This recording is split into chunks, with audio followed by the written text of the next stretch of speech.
Wimothy. Well, I How are am. you? I'm so good. How you doing, Rain? Thanks for doing this little weird show. Dude, I'm like nervous up in here. I'm like Hey, your shaking. brother told me that I really intimidate you. Now, do I intimidate you more than John Krasinski? Oh, I've never met him, so I couldn't tell you. Yeah. But yeah, probably more, honestly. Yes. Yes. I'm in a constant competition to Krasinski, and I'm gonna rub that in his face. He'll never forget that. I am more intimidating to Billie Eilish than he is. Um, Thanks for coming on the show. As you know, Hey There Human is about celebrating human beings, sharing a common connection. Um, I interview random people from all over the internet on the show, wherever they are. I've interviewed people in Poland and India and Brazil and everywhere. And I bring on guests to talk about this really difficult, crazy time. And I just want to ask how you're doing. And I know, Billy, that you've talked before about mental health stuff. You've talked about anxiety. It's something that you and I share. I went through a period of time when I had really crippling um, anxiety attacks, and I know you've talked about some of those before in the press. And just wondering how you're doing and what you're doing besides watching The Office, or we could talk about that in a little bit. What are you doing to survive and take care of yourself, and stay grounded and connected during these difficult times? Whew. Well, I just finished watching The Office for a 15th time two Oh, days ago. William, So, it's time to move on. It's time to listen, move on to another no, show. Really, I please. I I have tried, okay? And I can't do anything What, about it. what Why about like why I don't know. But yeah, this is the 15th time, and every time I hit that episode that says finale, I'm always like, God damn it. Oh, there's a puppy in here. Come up here, baby. But who's up in there? there's a puppy. This is my new puppy. Come up here. Let me see the puppy. Come up Show here. us the puppy. By the way, Oh. you Wait. dropped the phone under the couch. Wait. Um, Wait. by the way, viewers, you literally dropped it under the couch. So now we know what underneath Billie Eilish's Okay. couch looks like. Um Puppies and dogs are a great way to reduce anxiety and stress. Oh my God. Look at that. Oh my. Part blue nose pit? Yep. Look at that face. That's what I have. I have two blue nose pits. Do you? No Yeah. way. Yeah. What? Can Now, we have a dog play date? yeah, absolutely. I wonder where my dogs are here. I'll bring them in if they're Yeah, around. let me see. Let me see. Hey, are there any dogs over here? Poe, are you over there? I think they're not here. I think they're in my wife's office right now. What did you say your dog's name was? Ho? Uh, Poe and Oh. Diamond. Now, was this one a rescue? What's the story? What's Oh your puppy's name? yes. His name is Shark, and he is. Yeah, it's funny. I totally skipped over your question, and I'm just gonna roll with No, it. we'll go puppy first. That's more The important. And then coping through quarantine is second. So, Well, I mean, it is part of it because the day that we got sent home from tour to start this whole um, being at home thing, that was the 14th of March, and that night I hit up Angel City Pits, which is a pit bull rescue place, and I was like, because they just gotten a new litter of a bunch of puppies that needed a bunch of fosters, and I was like, hi, can I help? And then the whole thing was huh? I was just gonna foster them, and then make sure that they got homes and whatever, and I got very attached to this baby, so I made oh, a baby mistake, and shark. So you were supposed to foster Shark and find Shark another home, but I was. you kept. I did. It's a boy. Is Shark a boy It's or a girl? boy. He is 3 months old currently. Oh my God, that's so But adorable. I yeah. did the same thing. So that's another thing we have in common is my wife and I uh, fostered Diamond and then just fell in love with her so much. And she's been in our family now for 2 years. So So cute. yeah, I yeah. want to see when But those they come in the room. I want to see them. Blue nose pits can be pretty intense. They can be aggressive, so careful. Yeah, he's a sweetheart. Yeah. A Poe is a sweetheart and will lick your face off, but if there's another dog that shows any aggression, Poe will leap for his neck. Will leap for, I mean, I'm not kidding. There's like, just leap for the jugular. So let's go to the previous topic. Yeah, yeah. What have you been thinking or looking at or working on in quarantine to help with coping and surviving and thriving? Um, I mean, I've just been kind of the first half of this actually was really nice for me, and I'm not trying to discredit anybody's agony for how hard it's been for some people, but Hmm. I got to be honest, the first half of this was like very freeing for me because I haven't really had time off at all in like 4 years. So, you know, it was nice and it was like raining. And so there wasn't anything weird going on. I don't know. It was very calming. And because I was fostering the puppies, I didn't really have time to think about the craziness that was going on. Hmm. It was a really good distraction. And I think distractions are a really, really big part of coping and getting through stuff. So, Hmm. um, yeah, it was a big thing of like puppies and making cookies and stuff. And then Puppies I and cookies. puppies and cookies, Good. man. But I think like a lot of people, for a lot of this, it's been very uninspiring to create, for me Mm. at least. And I've talked to people that agree with me on that, and it's just like I don't know. At least the beginning was just like I did not want to make a thing. I was not creative. I didn't want to do anything. I didn't want to make music. I didn't want to write anything. Mm. And luckily that kind of switched and I got to making some stuff and I made a bunch of stuff. I saw some fucking article that was like Billie Eilish wrote an entire song in its entirety during quarantine. And I was I did? like, way to make me look fucking stupid, the fuck? And I saw a million posts. It became like a whole meme that was like, yeah, and Kanye West made 3 beats per day for 2 summers or some shit. And I was like, Mm. listen, if I saw that headline, I would write the same thing. I would try to pwn it too. So anyway, it's been a mix of, trying to create and trying to take advantage of this time because as much as it's horrible, it's like kind of a once in a lifetime period of time right now. And you know, I don't know. It's also like, 2 days go by and I'm like happy and I'm doing my thing and I'm feeling good and then it's like, one night I'm like, oh, this is real. So Mm. Mm. Mm. what can you do? Any tips for viewers or listeners on kind of dealing with the stress and anxiety and unsurety of this time? Jeez. I mean, I wish I could say something more, but I think patience is really important right now. Hmm. And I think Did you hear self my thing about the Family Virtues Guide? yes, I did. You I've heard been my, watching this live since you started it 18 oh, minutes ago. that's so sweet. Thank you. Mhm. Um, and for those who are just tuning in, who are Billy fans, this is at Soul Pancake. It's a company I co-founded for inspiring, uplifting media. We make stuff that matters. It's a participant media company, and this is a show we've been doing every day during the quarantine called Hey There Human, connecting human beings. I interview random human beings from the internet. But patience, you were mentioning, is one of the virtues in here. Something we can cultivate and nurture, right? For sure. So is that kind of what you're saying is to nurture patience? 100%. And I also would say, you were talking about how you went through a phase of having really bad anxiety and some depression. And I would say that when anybody's asked me about how I went through that and I got through that stage of my life with a lot of depression, it was the only thing that I've ever felt um, isn't bullshit coming out of my mouth when I answer that question is just patience, like just having patience in yourself and Hmm. with the world. And it's weird, you wouldn't think how strong it can be, but it's really important and it makes a big difference. And Hmm. especially right now, all we can do is wait. The only thing that's going on right now is time. So it's.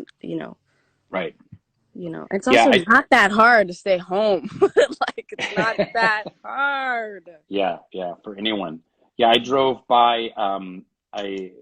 My wife and I are moving in this summer, and Mm, had to run an errand, and there was some muffler shop or something like that, and it had a big banner in front, and it said like, "This too shall pass," and I've heard that before, and it's a yeah, cliche thing, but even just like reading that banner on the muffler shop, like my anxiety kind of went, yes, this is going to pass. We don't know how long or how or yeah, what's going to change on the other side, but this kind of time of just not knowing we're gonna get through that. And that's what's so hard for me, is like the not knowing. Like if I mm, knew like everything's shut down till August 15th, and then everything is going to be fine, and we're going to have a vaccine, and we're going to move forward then. However, X, Y, and Z are going to change. I'm like, okay, I can handle that. But for me, it's just that that buzz in the air of the not knowing that's so I challenging. know.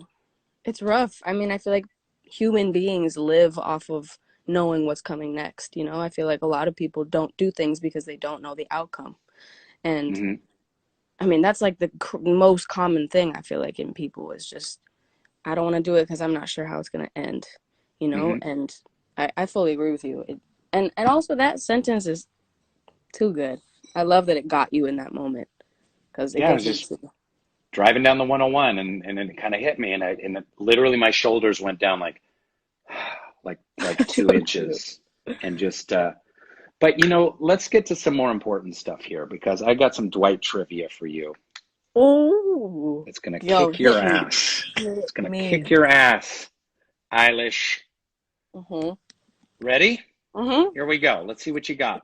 What is the name of the book Dwight purchases for information on hosting a garden party? And who is the author? You need to leave the room, Mom. I'm focusing. What? You need to leave the room. I'm focusing. Mom. I'm focusing. Sorry. What is this? Oh. Mom. Before I answer this, my mom came in here with this written on a piece of paper, and it says, "Helping others helps." Signed, Maggie Baird. It's true. Helping others does help. Thank you, Maggie. Well, you know she's watching this in the other room. Oh, that's sweet. Okay, That's sweet. anyway, let me Thank answer you, you. Maggie. So Jim's garden party book for Dwight is, I know that it's by James Trickington, right? Good, good, because it's a two-part question. Excellent. Yes, and then the name of it, it's like very, I think it's like a very plain name. It's like, Yes. isn't it like literally how to throw a garden party 101 or some shit? Yeah. Like It's very close. The ultimate guide to throwing a to garden throwing party. a garden party. Yeah. That's right, the ultimate guide. See, so I So wasn't far off. I was not you were far off. very close. Very close. What can 1,000 Shroot Bucks be redeemed for? Oh, wow, you're going so deep into this. Well, I'm not 15 times. 15 times. You should know these. Repeat the question. Oh, please. You don't get a Repeat it. Repeat What the can question. 1,000 Shroot Bucks be redeemed for? Oh my God. Okay, we got to move No, on. no, no. What's interesting about this is that if I was to watch that episode, I could probably like recite the lines of Hmm. that scene, Right. but then for like when you phrase it differently, it's confusing. So 1,000 Shroot Bucks can be redeemed for oh, oh, oh, $1. No. 5 extra minutes of lunch break. Fuck. This is so embarrassing. Who used to sit at Dwight's desk? Packer. Yes. What 2 instruments does Dwight play on the show? He plays guitar and ukulele. Wow, What I you can't mean? You believe do play ukulele. you whiffed Wait. that. I never played ukulele. Oh my God. What did he play It's green because sleeves Pam's on? okay. Green sleeves.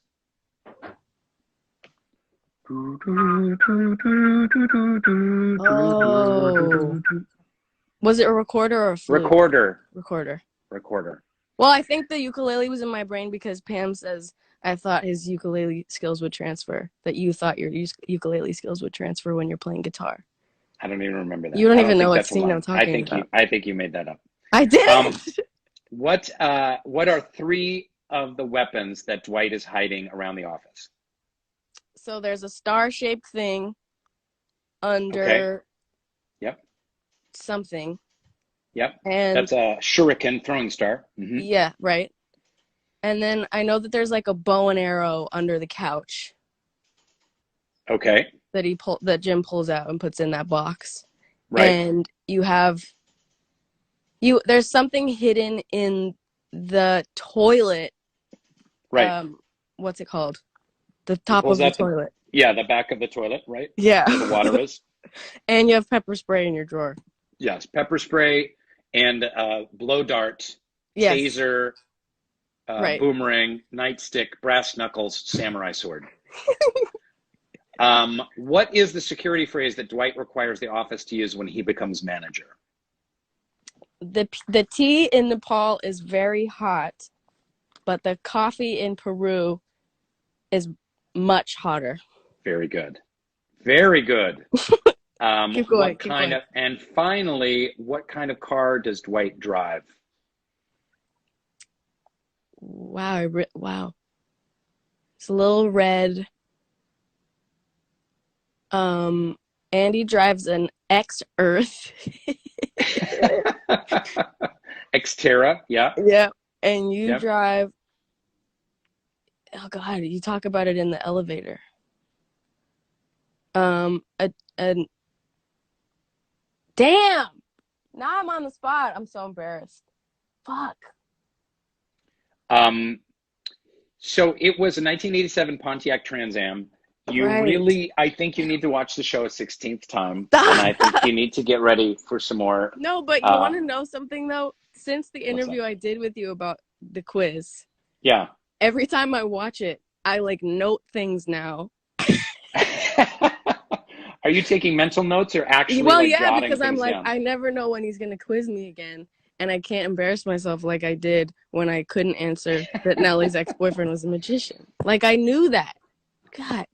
It's hard. Under pressure, it's really hard. It's very, that's what she said. Sorry. So boom. And tell me one thing. I have another question for you. You presaged this entire event. Do you know the word presaged? I'll explain it to you later. I don't. It's a preview, a premonition. You wore a mask to the Grammys. I was just realizing that like 3 months before the quarantine. Yeah. You know, there's a lot of conspiracies out there, but I don't know that Billie Eilish having started the coronavirus is one of them. So maybe we need to get something like that going. Shut up. I've I've been wearing masks as like a fashion element for like years and years. Oh, no kidding. Yeah. Wow. So yeah, it's not, I have like an entire drawer of them. So I'm doing good. When I go out, I'm good. Yeah, that's fantastic. Well, if you want some, I got you. That's what inspired you to have a mask as a fashion accessory? You know, it's just another place for an accessory. Like that's just kind of my thing is like I don't there's always another place for an accessory. Like you can always wear a hat or a bandana or an earring or a face mask or a scarf, or like the more accessories, the more satisfied I feel. Like when I don't, for instance, that outfit at the Grammys, I wouldn't have felt comfortable without a mask. That's fantastic. So I got some other accessories that you could try. Oh, and yeah? I haven't seen you in. One, earmuffs. Oh. 2, a monocle, like Mr. Peanut. Yeah. Think about it. For sure. Also, what about a tri-cornered hat? You know, like the founding fathers in Hamilton. Listen, let's go. Can I speak to your stylist about some of these potential options? Yeah, let her know. Okay, excellent. Young William, do you have any final thoughts or questions for me before I let you go on about your day to play with Shark and with Maggie? Um, well, I want to say thank you for having me on this. I'm incredibly honored to ever speak to you ever. I'm Oh, come I on, you love silly you. goose. So, Oh, that's very uh, sweet. Thank you. but also to everybody watching, be patient with yourself, with the world. Um, we're all healing, even though every situation is relative. Somebody's always going through something worse than you, somebody's always doing better than you, and it doesn't matter because you are important and how you feel is important, and that's how I feel. And yeah, it's a weird time, so it's okay to not get anything done, and it's okay to want to get a bunch of stuff done. Don't put pressure on yourself. Just make sure that you are maintaining your happiness and strength as a person. So that's all I Well, guess. that is beautifully and profoundly said, and that is a great sentiment to share. That's exactly what people needed to hear. So, thank you for your wisdom. I know you're like 11, but you're so wise beyond your years. Um, Thank you. um, I hope to talk to you later and give my love to your wonderful family, to Maggie and your dad, and to Phineas, and hope to see you sometime. And maybe our dogs can have a play date. Although I think Poe would probably go for Shark's jugular, and that would not be pretty. For sure. Thank you for having me, Rain. Have a All good one. right, William, take care. Nice talk. You too, all right? Bye. Peace. Goodbye.